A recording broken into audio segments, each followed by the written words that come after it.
Hello, everyone. This is Debra Richardson, and today I am putting the AP in Happy, where accounts payable teams are empowered to protect the vendor master file from fraud. This podcast will give a voice to accounts payable team members by talking about the growing reality of cyber attacks in their world and which vendor setup and vendor management techniques they can apply to protect the vendor master file from fraud. Need training? Visit the Vendor Process Training Center to enroll in your choice of weekly live and on-demand training sessions.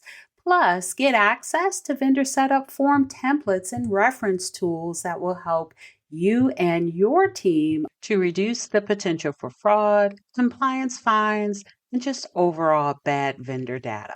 So sign up for a free account to get access to free training sessions, vendor process FAQs, and a resource library with information you need to manage your vendor master file.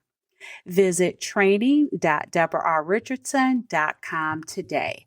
The link will be in the show notes. Agentic AI in email can be the difference between making a fraudulent payment and catching the payment fraud before the request moves past email. But as with all tools, there are activities that actually require a human. Keep listening.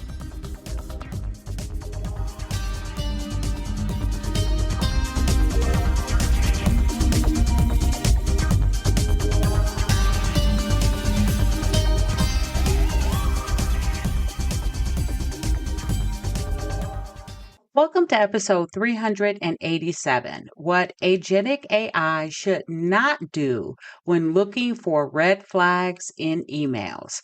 So this is, I guess, a continuance of the last episode 386, and it was titled Use AI Tools to Detect Red Flags in Emails Requesting Vendor Bank Changes.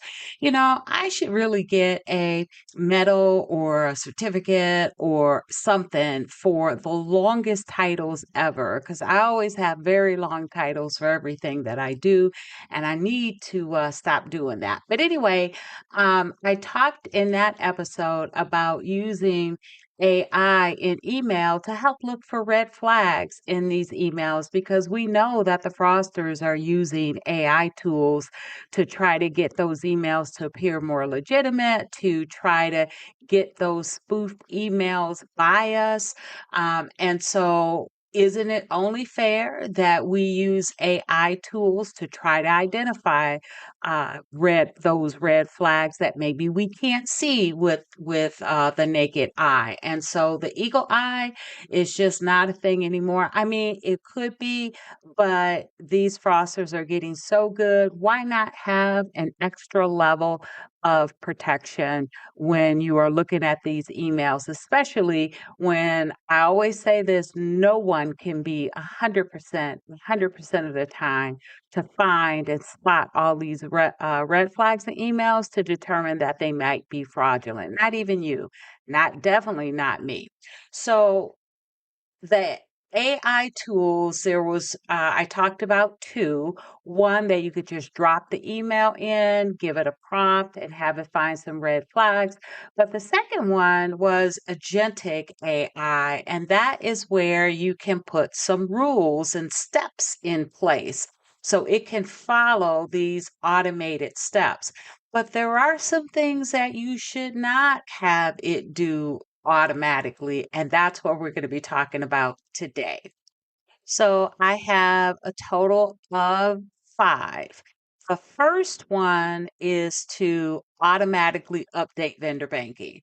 Now, I honestly do not know if it's possible that the Agentic AI, if you programmed it just right, can, go into your accounting system or ERP and find the right vendor record and then update the vendor banking. But if it can, It should not, because you still have other controls in place that you have to perform before you verify that that banking is good, that is accurate. Because even if banking is legitimate, came from the vendor, they don't always give us the right information. Right? Banks close, merge all the time. They give us wrong routing numbers because they don't keep up with that, or they give us an ACH routing number when it should be a wire routing number, and vice versa. And so it shouldn't automatically update vendor banking if that is a thing that can be done. And then the second one is it should not automatically reply to vendors, because what is it going to say? Number one, that's not the role, or that's not its role. Its role is to be a second set of eyes to find those red flags that we can't see or didn't notice, because we can't be 100% of the time.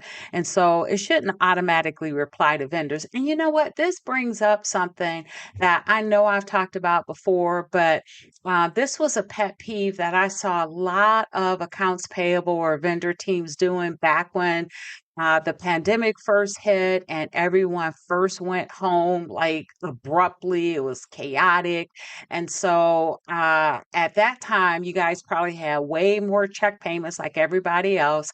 And so I saw a lot of automatic replies to shared inbox inquiries that talked about, that gave them instructions of how to update their check payment method to ACHs. And so it just opened the door for fraudsters to try to submit, right, a fraudulent request, and so to change banking. And so don't announce, and really the reply to the vendors needs to be reviewed by a human, because it could be something else that is required.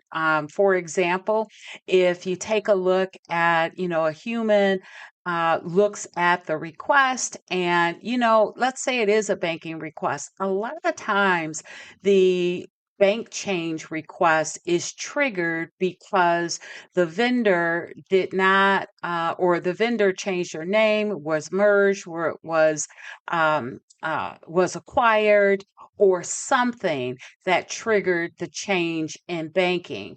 And so they know that they want to get their payments, so they're going to go ahead and make sure that they submit the bank change, but they don't necessarily know that you need to know that their tax ID changed too.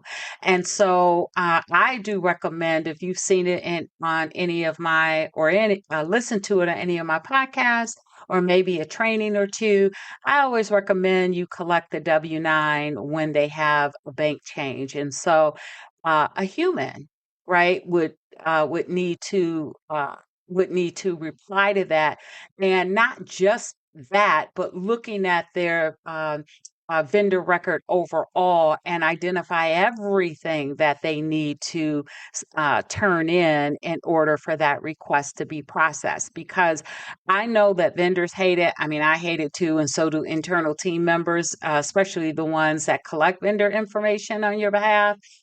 They hate it when they submit one thing and then they submit something else, and you tell them they need something else, and they review the whole thing and tell them everything that they need. And you can't do that with automatic reply to vendors.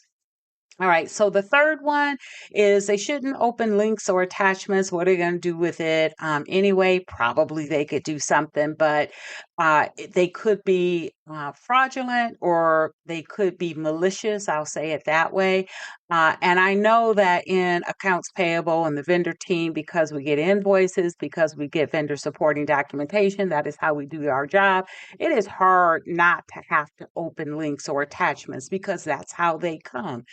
However, having the Agentic AI click on links or attachments is not something that's going to help. Now, they can review, right? That's part of the second set of eyes. They can determine whether the links or attachments are potentially malicious, but they should not be opening them. And then the fourth one is they should not automatically create or change vendor master records. I talked before about how fraudsters, a new trend is they are sending contact information ahead of the request to change vendor banking or change vendor remittance address because they're after check payments too.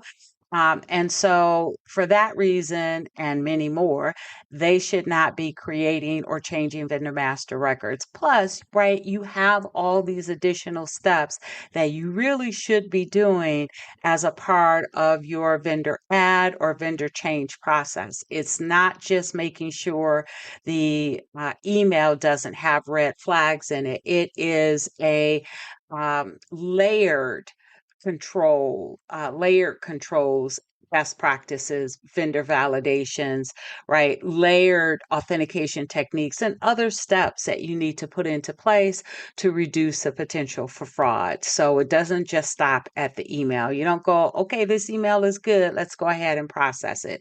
And so for that reason, Agentic AI should not automatically create or change vendor master records.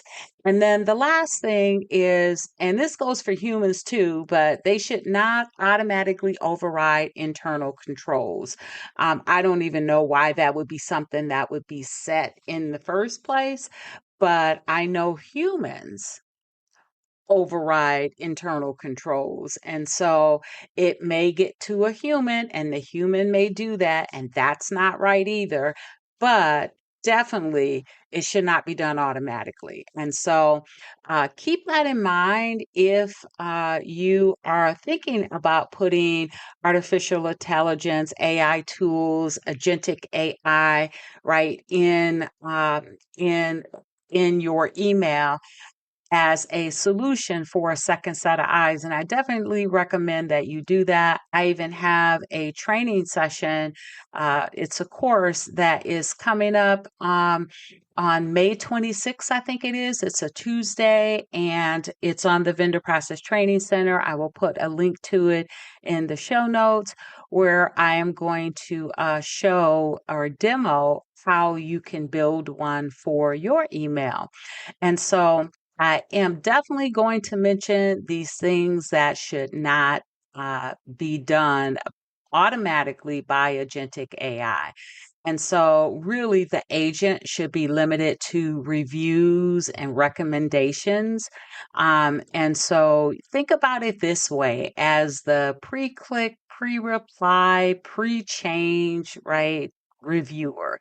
And what I like about it is that it helps you and your team members pause before you click the link, before you reply to a suspicious request, before you change the banking or right release sensitive information. It doesn't replace any controls, it just helps your team members follow them. And so that is a very important distinction. So keep in mind, AI is not the control, it is a tool that supports the control.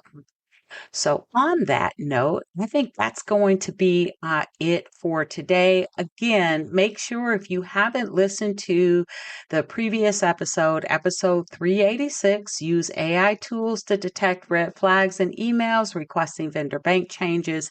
Make sure you listen to that episode. And if you would like to build your own in a training session, I'm going to put a link in the show notes so that if you would like to enroll, you can. All right, so thanks everyone. I hope you enjoyed the 387th episode of the Putting the AP in Happy podcast, where accounts payable teams are empowered to protect the vendor master file from fraud. Don't forget to check the show notes for the links mentioned in the podcast. And if you enjoyed this episode, consider subscribing and writing a review of my podcast on the platform that you use to listen. Stay happy.